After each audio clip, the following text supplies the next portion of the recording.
ஹைதராபாத் நிஜாமை எதிர்த்து ஆயுதம் தாங்கி போராடியதற்காகவே 4000 கம்யூனிஸ்டுகள் சுட்டுக் கொல்லப்பட்டார். எங்கள் வரலாறு, விடுதலை போர் வரலாறு முழுவதுமே இரத்த தடாகத்தில் தூய்க்கப்பட்டது.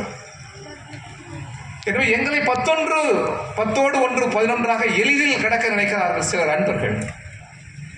நண்பர்களே. இந்திய வரலாற்றில் 3 முறை தடை செய்யப்பட்ட ஒரு அரசியல் இயக்கம் உண்டா? காங்கிரஸ் ஒரு முறை பிரிட்டிஷ் ஏகாதிபத்தியத்தால், RSS ஒரு முறை காங்கிரஸ் கட்சியா.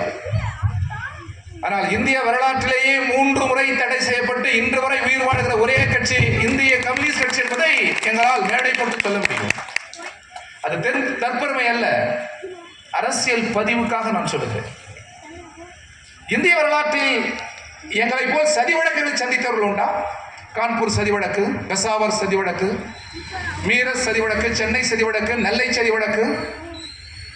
எந்த கட்சி இப்படி சதி வழக்குகளை சந்தித்திருக்கிறது?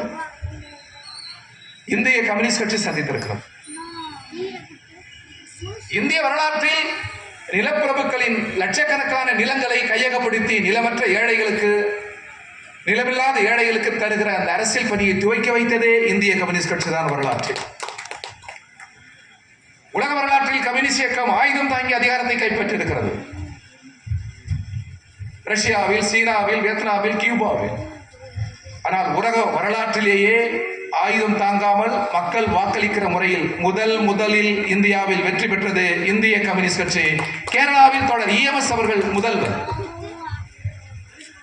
அந்தமான் சிறையில், அலிகார் சிறையில், சேலம் சிறையில், தஞ்சை சிறையில், இந்தியாவுடைய சிறைகளில் அதிக ஆண்டுகள் சிறையில் இருந்தவர்களும் கம்யூனிஸ்டுகள் தான் அதிகம். காந்தி இருந்திருக்கிறார், நேரு இருந்திருக்கிறார், சுபாஷ் சந்திர போஸ் இருந்திருக்கிறார். அரசியல் இயக்கம் என்று வருகிற போது அதிகமானவர்கள் சிறையில் இருந்தது இந்திய கம்யூனிஸ்ட் கட்சி.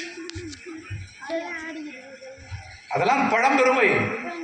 இப்பொழுது என்ன சிலர் கேட்கக்கூடும், இந்தியாவில் மொழி வழி மாநிலம் அமைய குரல் எழுப்பிய கட்சி இந்திய கம்யூனிஸ்ட் கட்சி. தமிழ்நாடு என்று பெயர் சூட்ட வேண்டும் என்று நீண்ட நாட்கள் உண்ணாவிரதம் இருந்து உயிர் தெரிந்தார் அல்லவா சங்கரலிங்கனா.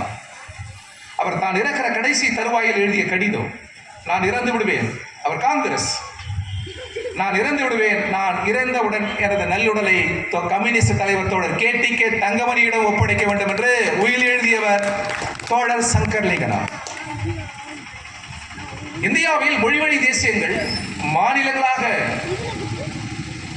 உருவெடுக்க வேண்டும், அதற்கு சட்ட வடிவு வேண்டும் என்று முதல் குரல் எழுப்பியவர்கள் நாங்கள். கேரளாவில், மகாராஷ்டிராவில், ஆந்திராவில், சென்னையில் அதற்கான இயக்கத்தை இந்திய மண்ணில் துவக்கியது இந்திய கம்யூனிஸ்ட் கட்சி. இன்றைக்கு மொழிவழி மாநிலங்கள் அமைந்திருக்கிறது அல்லவா? இந்த மொழிவழி மாநிலங்களுடைய இந்திய கம்யூனிஸ்ட் கட்சி அரும்பாடுபட்டிருக்கிறது. மொழிவழி மாநிலம் அமைந்திருக்கிறது. உலகத்திலேயே மிக சிறந்த நாடாளுமன்ற முறைமையை கொண்டது இந்தியா. இந்த சமூக அமைப்போடு நமக்கு உடன்பாடு இல்லை, ஆனால் உலகத்தில் தலை சிறந்த நாடாளுமன்ற ஜனநாயகத்தை கொண்டது இந்தியா. நம்முடைய நாடாளுமன்றம், நமது சட்ட முறைமை உலகத்திலேயே சிறந்தது. 1947 விடுதலை பெற்றோம். 52 நமக்கு நாமே சட்டத்தை ஏற்றிக்கொண்டோம். 52களில் உலகத்தின் தலை சிறந்த இந்த நாடாளுமன்றத்திற்கான முதல் விருது ஒன்று தரப்பட வேண்டும். அது ஒரு மனிதருக்கு வழங்கப்பட வேண்டும். யாருக்கு வழங்கலாம்? இந்தியாவுடைய நாடாளுமன்றத்தில் ஜவஹர்லால் நேரு, இதே தமிழ் மண்ணிலிருந்து பேரறிஞர் அண்ணா, ராசழியன், வைகோ, முரசொலி மாறன், பலர், P. ராமமூர்த்தி, கல்யாண சுந்தரம், பல மேதைகள் தமிழ்நாட்டிலிருந்து புறப்பட்டிருக்கிறார்கள் இந்திய நாடாளுமன்றத்திற்கு. அப்படி இந்தியா முழுவதும் ஹிரேன் முகர்ஜி, பூபேஷ் குப்தா, எவ்வளவு மேதைகள், எத்தனை ஆயிரம் பேர். இதில் ஒருவரை தேர்வு செய்ய வேண்டும் நண்பர்களே. ஒரு 3 பேர் கொண்ட கமிட்டி போடப்படுகிறது. பிறகு அது 7 பேர் கொண்ட கமிட்டியாக மாற்றப்பட்டு அந்த கமிட்டியில் வாஜ்பாய் இருக்கிறார். யாரை தெரிவு செய்யலாம்? உலகத்தின் தலை சிறந்த நாடாளுமன்றம் அல்லவா? இந்த நாடாளுமன்றத்தின் முதல் விருதை யாருக்கு தரலாம் என்று 3 ஆண்டுகள் சிந்தித்து ஒரு மனிதரை தேர்ந்தெடுத்தார்கள். அந்த மனிதர் வேறு யாரும் அல்ல, கம்யூனிஸ்ட் பேரியக்கத்தின் தலைவர் தோழர் இந்திரஜித் குப்தா. இன்றைக்கு சிலையாக இருக்கிறது. நாங்கள் இன்னும் சட்டமன்றத்தில், நாடாளுமன்றத்தில் வெற்றி பெறுகிற கலையை பெறாமல் இருக்கலாம். நாங்கள் தோல்வி அடைந்து கொண்டுதான் இருக்கிறோம், ஒப்புக்கொள்கிறோம். ஆனால் இந்திய நாடாளுமன்றத்தில் காந்தி, நேருவை தவிர்த்து பார்த்தால் நாடாளுமன்றத்தில் சிலையாக இருப்பது யார்? AKG. எஸ்ஏ டாங்கே, இந்திரஜித் குப்தா, புபேஷ் குப்தா. காரணம், இந்திய நாடாளுமன்றத்தை செதுக்கியதில் இடதுசாரிகளுக்கு பெரும் பங்கு உண்டு.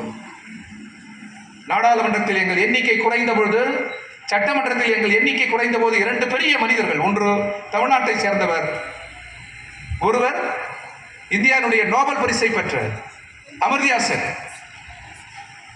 2-3 நாடாளுமன்ற உறுப்பினர்கள் கம்யூனிஸ்டுகளுக்கு. அவர் சொன்னார், இந்திய